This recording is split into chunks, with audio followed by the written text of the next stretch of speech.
Boa tarde! Boa tarde! Olá! Então, gostaram da manhã de sábado? Gostaram dos dois últimos vídeos que eu publiquei? Um não foi bem um vídeo, foi uma montagem de um áudio que eu tinha gravado numa fita magnética há coisa de 20 e tal anos. Há mais de 25. Provavelmente nos anos 80, 87, 88, 89. Não tenho a certeza. Porque foi um dos primeiros áudios, foi o primeiro áudio de certeza que eu fiz aqui no local onde eu estou pertinho. Por acaso, tenho que contar a história desde o princípio. E eu não morava cá, como é que sabido, eu não sou de cá, sou de Vila Nova de Gaia e estou aqui em Vila Nova de Monsarros. E precisamente eu vim a visitar aqui esta freguesia uh, por, por convite do pastor Paulo Cordeiro, o pastor Manuel Cordeiro, assim aqui é, o Paulo Cordeiro é mais novo que ele. Nessa altura não havia o Paulo Cordeiro, não, quer dizer, não havia, não existia como pastor, nem sequer o conhecia, nem sabia que o Manuel Cordeiro tinha irmãos, um pastor. E então o Manuel Cordeiro, o irmão, o pastor Manuel Cordeiro, nos convidava a ir aqui à igreja de Vila Nova de Monsarros, e o Zé Augusto, como tinha as técnicas dele de evangelização com a guitarra, de resolver certos problemas, que não são difíceis de resolver, mas que o Zé Augusto tinha uma técnica, como é que é dizer, muito, muito, muito engraçada, que, que não era para fazer rir, mas era interessante como é que o Zé Augusto conseguia resolver os problemas tão difíceis e que para ele aquilo era o dia a dia. Então lá vínhamos acampar aqui pertinho. Estou aqui num lado da serra, mas se nós formos contornar para esta serra descer e subir outra vez daquele lado, além do rio, que estamos além do rio, e vá para ali para o outro lado, para outros pinhais, antes era pinhais, isto agora já não é nada de pinhais, e encontrávamos aí um local onde acampávamos. Estávamos ali dias não, era mais aos fins de semana. Entrávamos sexta-feira à noite, acampávamos sexta-feira à noite e ficámos o sábado, a sexta-feira à noite para o sábado, depois só para o domingo, e domingo de manhã abalávamos. E vinhamos de motorizada. Era uma motorizada muito pequenina, eu tenho fotografias dela, só tenho uma. E para mim era uma motorizada muito pequenina, mas conseguia fazer 80 km e fiz muitos centenas de quilómetros com aquilo. E corria aqui o norte todo com aquilo. Corri pouco, depois aquilo acabou no instante, a moto era muito fraca. E então lá vinha com o Zé Augusto. E então o último vídeo, que não foi vídeo, foi uma gravação que eu fiz. Vinha a sair de lá do acampamento para vir aqui assim à igreja. E vinhamos aqui à igreja antiga, vinhamos ali pelo caminho, vinhamos mesmo ali. E vinha o Zé Augusto a falar e a gravar. O som não está em grande performance, como costuma dizer, não está em grande qualidade, porque eu vinha com o gravador na mão e vinha assim a vacilar e ouve-se muito pouco daquilo que está a captar-se. Mas ouve-se algumas frases que são bem marcantes, que estão lá. É histórico, como dizer, aquele áudio é histórico. Consegui encontrar isso hoje, Deus sabe porquê, porque é que eu encontrei isso hoje. Não, andava perdido, não sabia, nem sabia que já tinha isso, já tinha tirado vários áudios das cassetes e gravado aqui nos CDs, mas pensei que tinha sido tudo sido destruído no último incêndio que tive em 2018 ou 2019, por aí. Tinha destruído as fitas magnéticas e tinha destruído a maior parte dos CDs. Mas como eu tinha alguma coisa gravada em CDs também, guardei em casa e lá está. Lá está, e esses CDs, pelo menos alguma coisinha ficou, a quase 99% consegui recuperar, por Deus, não é? Por uma benção de Deus. E cá estou eu, neste sábado à tarde, a descansar. Eu costumo de estar com pouca gente ao sábado, muito pouca. Hoje estive com a minha mulher no almoço, almocei com ela, pois ela almoça sempre comigo, nós almoçamos sempre os dois. Não temos filhos, não, os nossos familiares têm as suas famílias já constituídas com os filhos, né? Os meus sogros têm as filhas e lá convivem no sábado, mas a gente fica sempre à parte na nossa casa. E eu às vezes procuro sair, faço saídas missionárias, não tenho feito desde janeiro ou fevereiro, fiz uma ou duas para cá este ano, mas gostaria de fazer mais. O tema que eu me propunha falar hoje, já estou a falar em vários temas, é sobre a problemática de que a lei de Deus está a ser posta em causa. É a mesma coisa que a gente gostar de uma cor ou de gostar de ter um perfume bom, não é? Um perfume, uma coisa muito boa. Mas, assim, imagine agora uma pessoa gostar de ver azul e o azul deixar de existir, não é? Isso é impensável, não é? Isso é impensável. Isso é impensável, isso não pode acontecer. Mas a gente pode perder a visão. E isso perde a visão, perde todas as cores e perde o azul, perde tudo. Perde, quer dizer, de ver. Ele não deixa de existir. Ele não deixa de existir as cores. Também a lei de Deus. Ela existe, não é? Ela é necessária. O mundo está assim por causa da lei de Deus. Ou melhor, o mundo está assim por causa da transgressão à lei de Deus. E muitos julgam que a lei de Deus não é mais necessária. Em questão em relação, por exemplo, ao sábado e a outros mandamentos. Mas principalmente a pedra de toque da lei de Deus é o sábado. E eu vinha por aí acima a falar comigo mesmo. Quem anda sozinho fala muito sozinho, não é? Pensa a falar. Quem me dera eu ter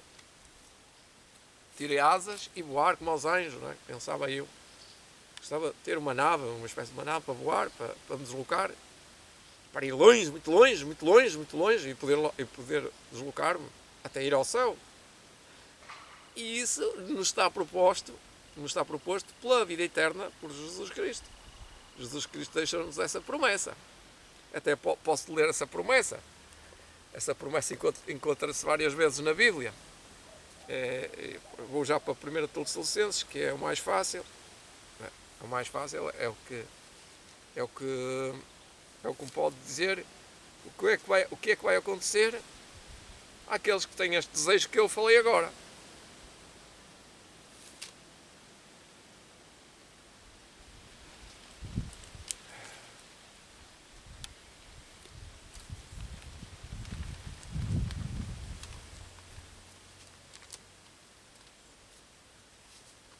Agora, esperem um bocadinho.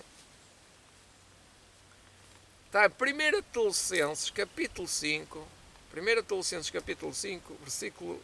Podemos ler o versículo 1 em diante. Mas, irmãos, acerca dos tempos e das estações, não necessitais que vos escreva. Ou seja, nós estamos na última estação do mundo. Como vocês sabem, o mundo foi feito a partir da criação, depois houve o dilúvio, e depois veio Jesus Cristo. Isto foi as primeiras 3 estações da criação, a primeira, que é a primavera. Depois veio o verão, que é o Noé, pregou a destruição pelo dilúvio. Veio Jesus Cristo no fim do verão e está a terminar o verão, ou seja, já passou o verão, já passou o inverno, já passou o outono, foi a Idade Média e já está a passar o inverno. Estamos a chegar ao fim da estação do tempo.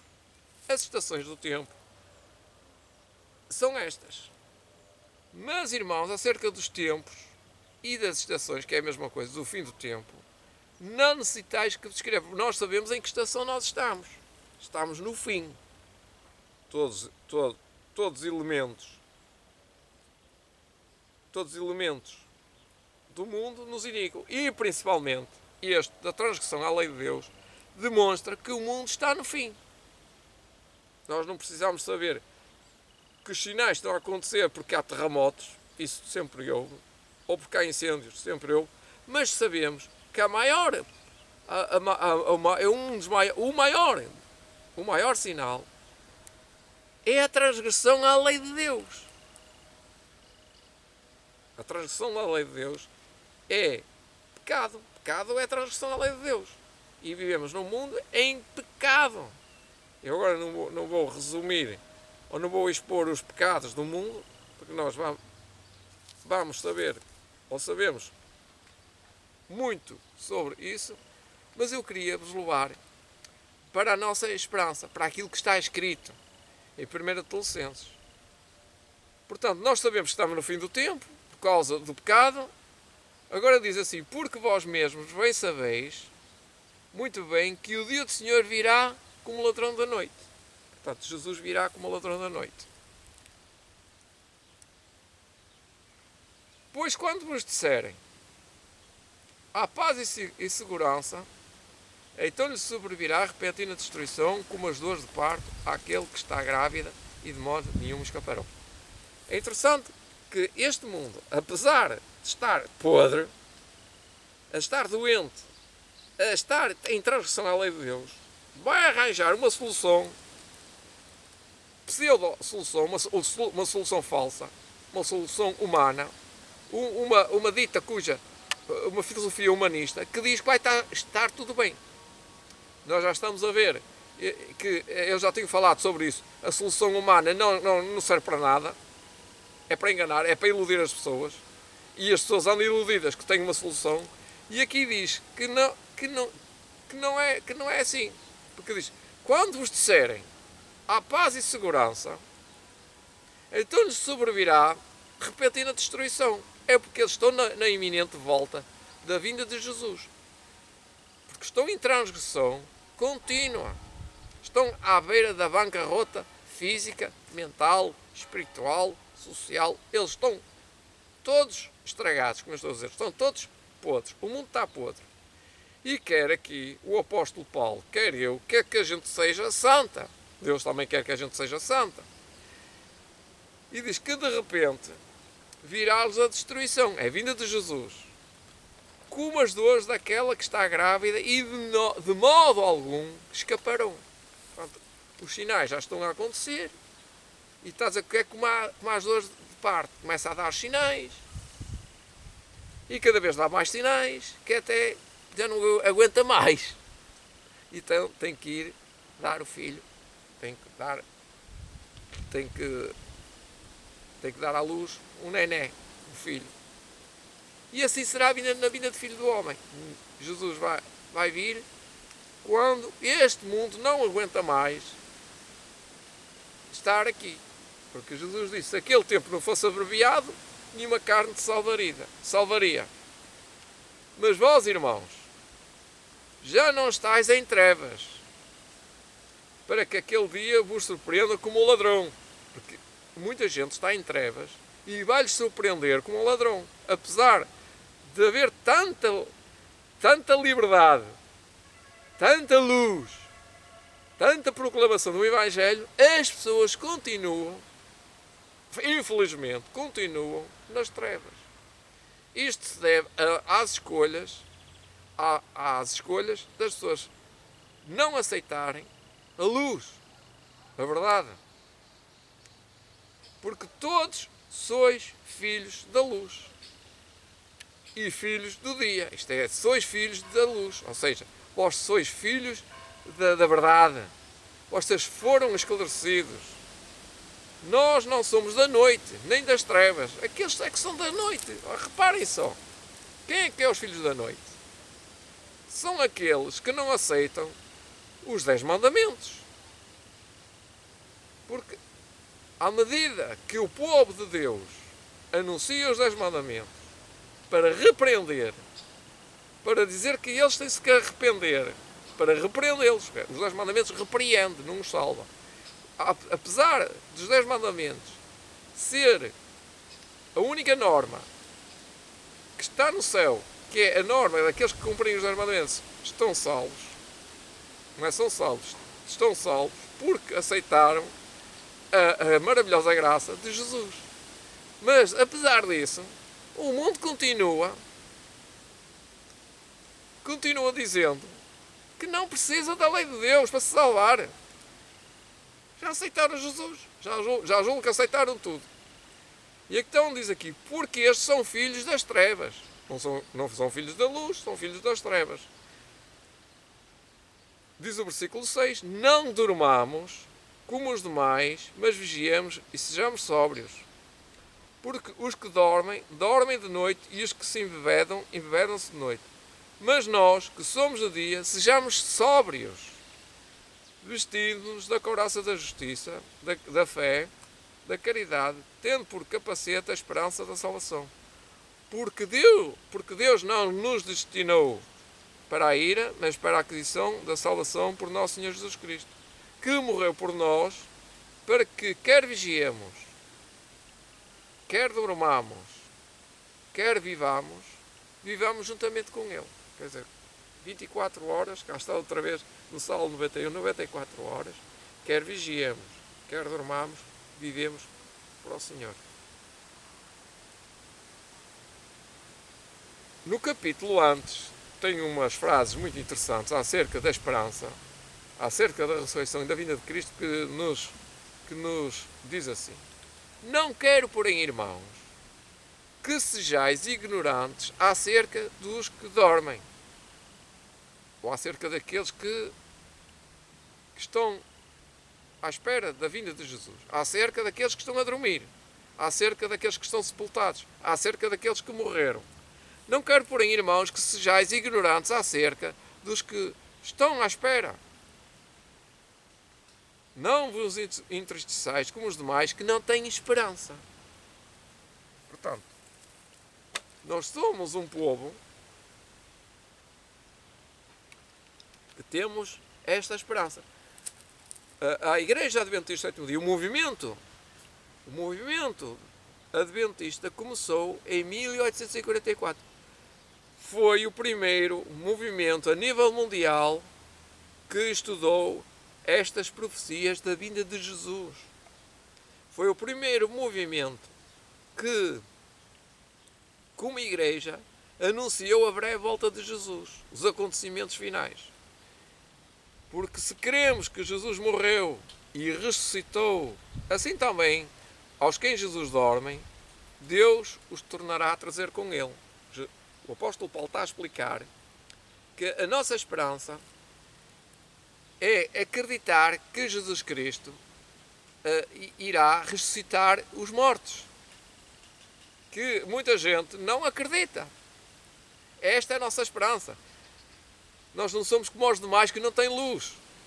Se perguntar às pessoas, e depois, o que é que vai acontecer? Ele diz que vai morrer. E a gente pergunta, e depois o que é que vai acontecer? Não sei, as pessoas é que dizem. E depois o que é que vai acontecer? Não sabem. Não sei, não há mais nada. Vai acontecer mais alguma coisa. Não há mais nada. Vai ser julgado, vai ser ressuscitado, uns para a vida eterna e outros para a morte eterna. Então, vai acontecer ou não vai? Vai acontecer. Dizemos-vos, pois, isto pela palavra do Senhor, que nós, os que ficarmos vivos, disse o apóstolo Paulo, ele ainda não estava morto, não é? Ele estava a pensar que ia também ressuscitar, ou que ia ver Jesus voltar, que não iria ressuscitar. Depois nós, os que ficarmos vivos para a vinda do Senhor, incluindo Ele, não precederemos os que dormem. Portanto, o apóstolo Paulo está incluído nesta esperança, porque nós era ele também. Nós, os que ficarmos, se ficarmos, diz ele, os que ficarmos, se ficarmos, não precederemos os que dormem. Portanto, há duas coisas que vão acontecer. Os que estão vivos serão trasladados para o céu. Os que estão mortos serão ressuscitados. porque o mesmo Senhor descerá do céu com alarido e com voz de arcanjo e com a trombeta de Deus. E os que morreram em Cristo ressuscitarão primeiro. Vai ser maravilhoso, não vai? Vai ser maravilhoso. Depois nós, diz ele, continua, ele, ainda referindo-se a ele, o apóstolo Paulo, depois nós, os que ficarmos vivos, seremos arrebatados com eles, ou juntamente com eles, nas nuvens, a encontrar o Senhor nos ares, e assim estaremos sempre com o Senhor. Esta é uma maravilhosa esperança, uma maravilhosa promessa, que nós aguardamos, que a breve volta de Jesus, se não for para os nossos dias, é para muito breve. Muitos apontam para dezenas, que eu não diria para dezenas de anos, nós não sabemos se é para 10, se é para 20, se é para 30. Não sabemos se é para um ano, daqui a um ano, nós não sabemos. Sabemos que quando o decreto dominical sair, ou seja, quando as leis, já estão, os decretos dominicais já estão implantados, simplesmente ainda não foram levantadas as restrições todas, porque a maioria das restrições já estão impostas. Quando a maioria das restrições forem impostas por causa do decreto dominical, que algumas já estão a ser levantadas, sabemos que está às portas. Muita gente e os comentários de todos que acompanham ou que eu acompanho, que eles me acompanham, é o cerco está a fechar, o cerco está quase fechado, o fim está quase a terminar, ou seja, estamos mesmo naquela expectativa em que seremos perseguidos, maltratados, já somos mal compreendidos, já somos mal interpretados, já somos envergonhados. Não somos uma vergonha.